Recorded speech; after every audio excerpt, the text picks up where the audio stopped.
There's something unsettlingly familiar about the long dark.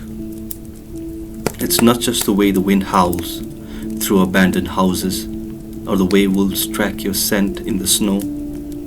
It's something deeper, something coded into us, buried in the oldest parts of our brains. Most games give us power fantasies. They let us conquer armies, wield magic, or build empires. But the long dark does the opposite. It strips us bare. It asks to us, how long can you last when nothing is given, when nothing is provided? And against all odds, the question feels more compelling than any epic quest.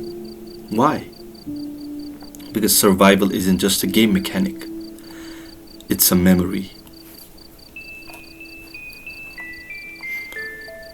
Modern games have conditioned us to expect meaning in the form of quests, rewards, and progression systems.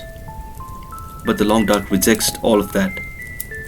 There's no XP for staying alive, no skill tree to max out, no grand villain to overthrow. Instead, the game gives us something far more primal, the raw, unrelenting truth of survival. From the moment you wake up in the snow, the game doesn't care if you live or die. You scramble for sticks, shiver in the cold, and pray you find matches before nightfall. As the difficulty amps up, even the smallest comforts like a rifle or say ready-made tools like knives and hatchets are stripped away from you. You're left with nothing but your wits and the crushing realization of nature doesn't want you there. We have been conditioned to believe that more gear is equal to more safety, but the long dark mocks that idea. You can have the best coat, the sharpest knife, but if you don't find food, you die. If you don't make fire, you die. There's no grinding your way to invincibility, just the humbling truth. Survival isn't about things, it's about knowledge, luck, and instinct. And that's why it feels so real. Because for most of humans' history, that's how life has always worked. In most games, day and night are cosmetic. Not here. Daylight is for scavenging, night is for hiding. If you're caught outside in a blizzard, you'll freeze within minutes. And then there's the aurora, when the sky turns green, the electronics flicker, and the world becomes something more unnatural. Wolves go mad, strange noises echo in the dark. The game whispers to you, you were never safe.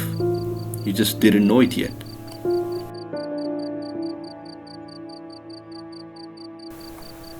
For thousands of years, humans huddled across fires, just like the ones we make in the long dark. They told stories, they made plans, and they passed down the only lesson that ever mattered. Tomorrow we try again. This game isn't just entertainment, it's a ritual, a way to remember what we used to be.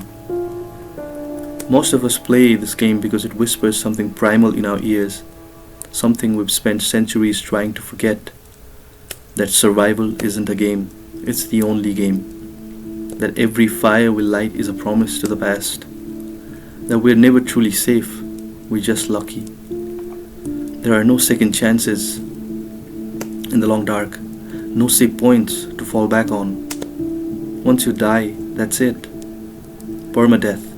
Your entire run is reduced to a simple tombstone on the main menu. A quiet marker of how long you lasted before the cold, hunger, or a careless mistake claimed you. Everything you've gathered, every shelter you've built, every day you survived, it's all wiped away. There's no going back, no do-overs.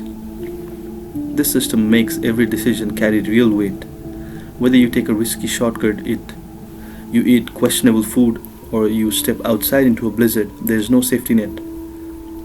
It mirrors real life in the harshest way.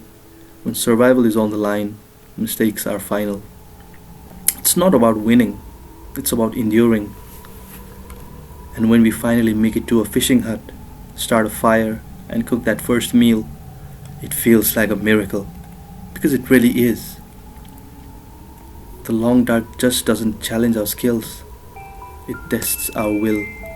Every small victory is earned, every mistake is remembered, and in the end, the only thing harder than surviving is deciding how long you can keep going. We play because deep down we need to know, could we still do it? If the world went dark, could we last? The answer doesn't matter, the trying does.